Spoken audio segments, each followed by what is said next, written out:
welcome back to TEW 2016, and today it is Battleground Capital Punishment, the Raw pay-per-view, and we have only a couple of pre-show matches. These are actually going to be the actual roster, no call-ups for anything. So we start with American Alpha beating Harper and Rowan. Again, Harper and Rowan have been quite dominant over the pair, so I gave them a quick roll-up victory. This does help in moving both of them forward. They are kind of both in a storyline, so this helps too. And in the pre-show, Big E beats Curtis Axel. 65 is not a bad rating, but again, I just want to give Big E a match.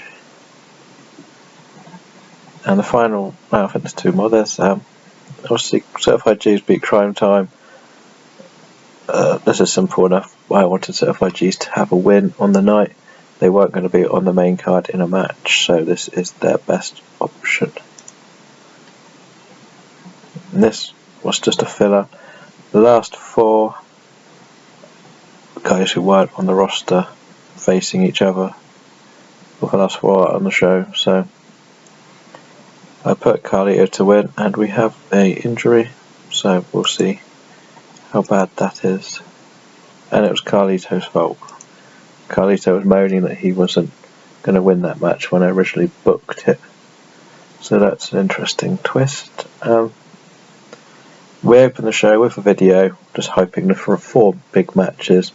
We have Ambrose Angle for the world title, Reigns Joe, it's a bit of a grudge match, Kevin Owens Justin Gabriel for the Intercontinental, and Dolph Ziggler versus Del Rio, which is part of Triple H trying to take Ziggler out of the company.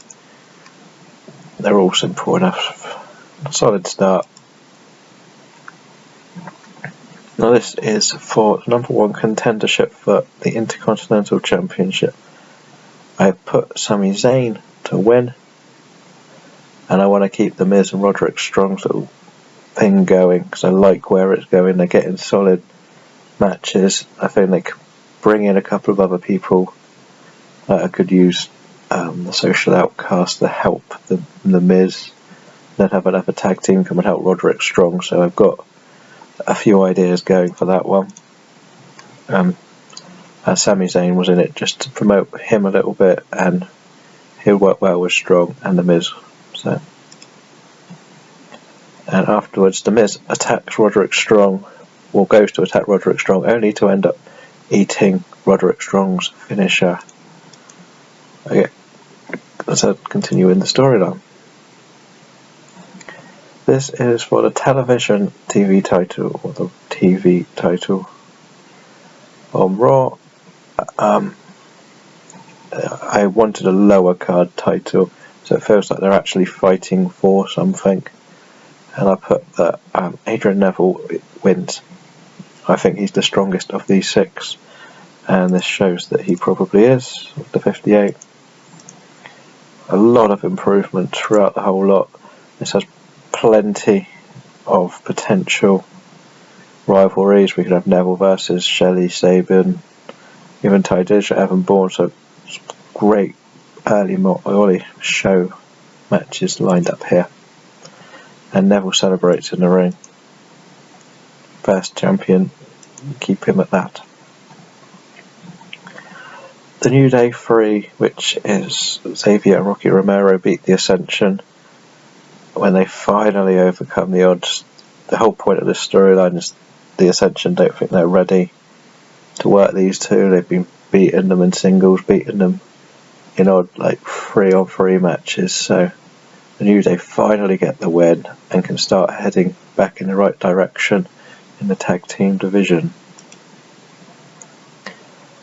Kevin Owens cuts yet another brilliant promo with an 80. Got the crowd going. How he's going to beat Justin Gabriel. You know how Kevin Owens is. So that fills in the blanks. And Kevin Owens wins 72. It's not as bad. They don't click either, which is quite surprising, as nobody seems to click if they're a lightweight against Kevin Owens on this, so I don't understand. So But still, it's a good match. Kevin Owens does all he needs to do, retain. So we will have SummerSlam, Kevin Owens versus Sami Zayn for the Intercontinental, which is what I want. The Shining Stars cheat or undermine underhanded tactics to retain their title this time. This is very important to what we needed. We needed them to keep the titles yet again. They are actually seemingly getting a lot better, so I'm happy with that. And Big Cass and Enzo say they're going to cash in their tag team Money in the Bank at SummerSlam and become the Raw Tag Team Champions. So I've done another. We've already had one Honor cash in with Sasha and Charlotte on SmackDown. I've carried that on with the tag team. I think this is how they would actually do their cash in if they ever had one. So I think we're ready for this match at SummerSlam. Jack Swagger calls out The Rock to a match. This is pretty much, The Rock's open challenge, so Jack Swagger's the one answering it. And not the best match. I actually gave The Rock the win this time, because he's been losing quite a lot. I wanted to give Jack Swagger someone good in the ring, just for this pay-per-view. There's a few plans for him in the future, so we'll see where they go. And a video comes airing of The Undertaker. Is he coming back? Who's he coming after? He is on Raw only, The Undertaker. So we'll see who he comes for. Roman Reigns defeats Samoa Joe, which I'm reasonably happy with. It didn't have much drama or flow. I may have put this as, I'm not storytelling, but Roman Reigns is so over on this game. I just needed him to have a solid match with somebody, and this works quite well. It helps Joe move forward as well, so that's good.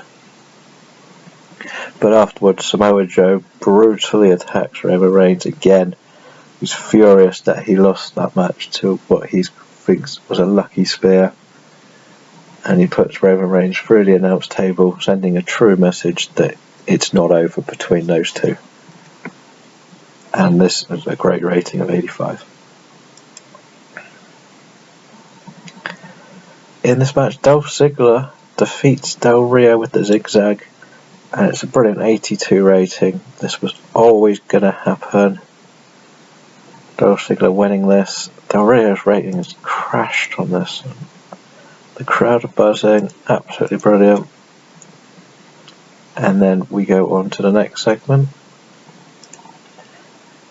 And after the match, Triple H comes out furious that Dolph Ziggler has won, beating him with a chair, the stairs, and his trusty sledgehammer before grabbing the mic. Ziggler, you won't quit, will you? This is your final warning. If you like the sight of your own blood, want to see it again, I'll be waiting at SummerSlam to finish your career for good. Because if you don't beat me, you are no longer welcome on Monday Night Raw.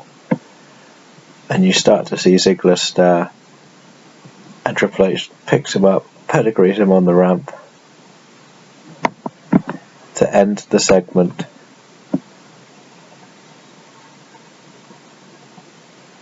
And a 99 is absolutely brilliant rating.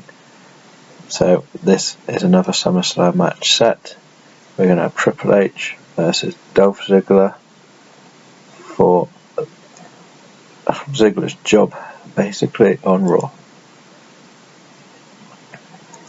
The main event is Dean Ambrose defeating Kurt Angle, which, in a 20-minute match, they have pretty good chemistry.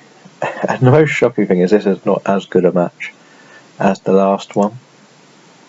Dean Ambrose is continuing to improve, but this isn't the end of the night. And the show continues with Dean Ambrose looking shattered, grabbing his belt, starting to exit the ring. But wait, it's a new day. It's Kofi Kingston. He's on the top of the ramp, holding his Money in the Bank briefcase. Ambrose starts to back up, thinking he could escape through the crowd, but Big E is in the ring, and he hits a big ending. Ambrose is down, and Kofi runs to the ring to hand over the briefcase, and we have another WWE title match, and another brilliant rating. And the match that's probably going to kill the thing, which is what a Money in the Bank match would be. But Kofi Kingston defeats Dean Ambrose with Trouble in Paradise to become the WWE Raw World Heavyweight Champion. And a New Day are celebrating. Big E, Kofi, Xavier. What a night it's been for the New Day. Back in the tag team hunt. World Heavyweight Champion. And in 84, that match has probably killed the show, which is really bad because I think the ending's probably the best I've had in a long time. So I think I'm probably going to get about a 74. The 73, that is... I don't get how that's so bad, because you look at all these segments, it's that match, which you can't make it a long match because Dean Ambrose is meant to be shattered. The idea is that it's a 1 or 2 minute match, so it's poor, but that's what we get. But we'll give Kofi Kingston a speech, and we'll praise Dolph Ziggler for his selling. And we're going to praise Samoa Joe because he got a good rating. So we'll make those 3. And we'll see what the actual recording is like. And we're back then, and this hasn't been the best of overall performances. Everything's gone quite well. We'll come back with Raw and we'll set up the matches for the next pay-per-view. Thank everyone for watching, and hope you enjoyed the Battleground.